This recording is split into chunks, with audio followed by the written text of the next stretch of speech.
Well, we've heard already from Mick Malthouse. Let's hear from Leigh Matthews now, again interviewed by a premiership coach, this time Malcolm Blight. Leigh, this is your 10th grand final, player and coach. It's a marvellous record. Any less nervous, more nervous now? I'm probably less nervous than I would have been in 1971 if I could cast my mind back 30 odd years. I'm sure I was more nervous then than I am right now, like 24 hours before the game. I got a feeling 5 minutes before the game I'll be just as nervous as I was 30 years ago. I don't think your nerves ever get that much better with experience. It's more the tension of the unknown. Like, you're going into the land of the unknown. There's such big stakes on the consequences of the result. So I think that's the thing that makes us pretty tense. Just go back to 1971 about yourself. How's the game changed? It's a long, long time. 31 years between grand final appearances. You're getting up there now. Yeah. Is just the game. What have you seen in the game change? Well, the players are, every part of the game is better, I would have thought. Players, I think, are fitter, stronger.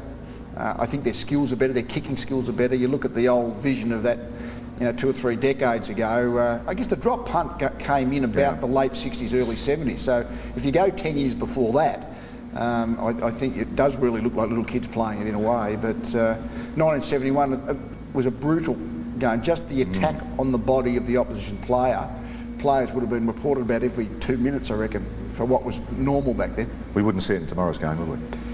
Well, you can't really, because you're going to lose by it. Anyone who goes outside the rules, so how hard you attack the ball and how hard you attack the tackle, that'll win the game. But if you go out trying to physically harm other players, the umpires don't allow you to do that now. You're just going to be penalised. Now, I've had this debate with you some time. Your biggest thrill, as a player winning a premiership or as a coach winning a premiership? Well, admittedly they're more recent, but I do think it's the premierships. I think when the siren goes at the end of a grand final, if you're coaching it, a couple of times I've had that experience, it's just the most incredibly magnificent feeling. It's good as a player, but as a coach, the team cause is the only thing that you've got going. Players have got their own performance and the team performance all intermeshed with each other, but the coach doesn't have that luxury. It's just purely the team wins, you feel good, the team loses, you feel bad, and there's no in between. Look, your time at Brisbane's been magnificent. They came into the competition and struggled. I think they've been a fantastic story. There's been a lot of hard yards done, hasn't there? Has. And when you took them over, they were bottom. Everyone forgets that now. We see this great team. But what do you think's changed in your time that you've seen at the club? Well, we pride ourselves on having an absolute cutting-edge preparation system. That is the conditioning of our players, the medical treatment of our players. I think we're really good in those areas.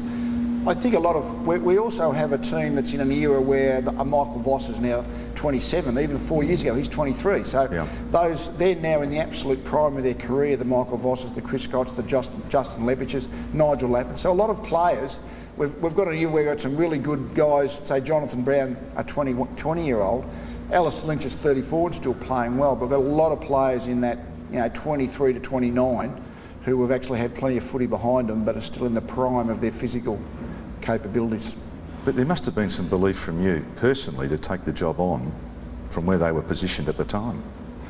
No, not really. I've got to say, let's face it, while 98 was a bit of an aberration because the side finished last, and it made the finals previous year, top 3, 96, finals 95. So, I don't think it was sort of a side that was no good. But when I took the job, it wasn't about saying this list is fantastic. It was more the opportunity of going to a new football frontier and coaching again. Yeah. I guess I look back on it and I feel lucky that we've had some talent to work with. But I got to say that wasn't a primary consideration when the opportunity came up. Just onto the grand final. Did you think that Collingwood, when you looked at the mix at the end of round 22, did you think that Collingwood could be here? Oh, well, you probably wouldn't have then, because all of a sudden it looked like Collingwood were tailing off in August, but we played them down here in round 8, and they were very good.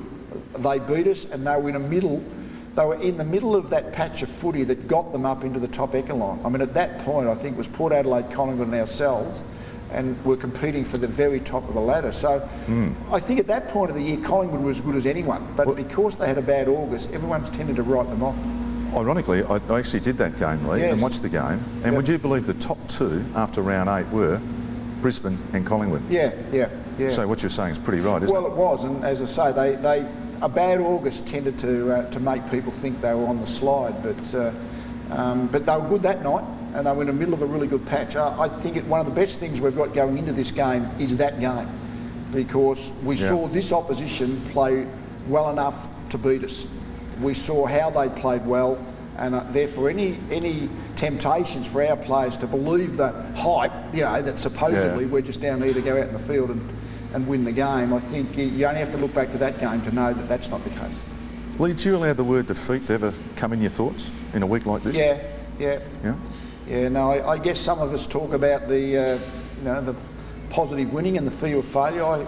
To me, fear of failure drives you more than the other way around, and I just think that's a reality of the competition. Tomorrow we're going to win or we're going to lose. One thing's going to happen. Doing our best to get the former is what we're all about.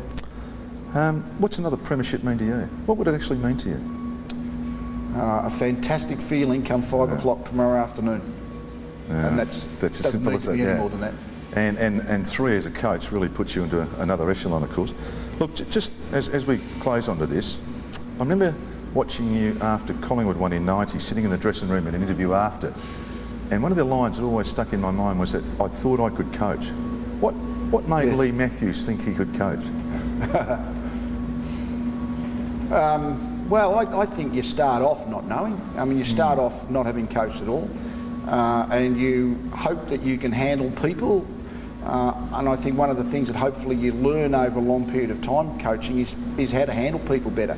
I mean, I guess you've got to direct them in the right ways of how to play the game of footy, but it's more about how do you handle people to get the best out of people. That hopefully, I think, is the thing that you learn more and more with each year that you coach. And certainly when you first started many years ago, I mean, our confidence goes up and down as it is. If your side's playing well, you think you're genius. All of a sudden the side plays badly and you start doubting yourself. I think that just goes with the territory. Leigh, you've got one word to say to the team just before they're running out in the ground. Only one word. What would that one word be to the team? I can't think of one word, Melbourne. That's fine. Whatever that word is, we wish you all the best tomorrow, Leigh. Thanks, mate. Appreciate it. Thank you.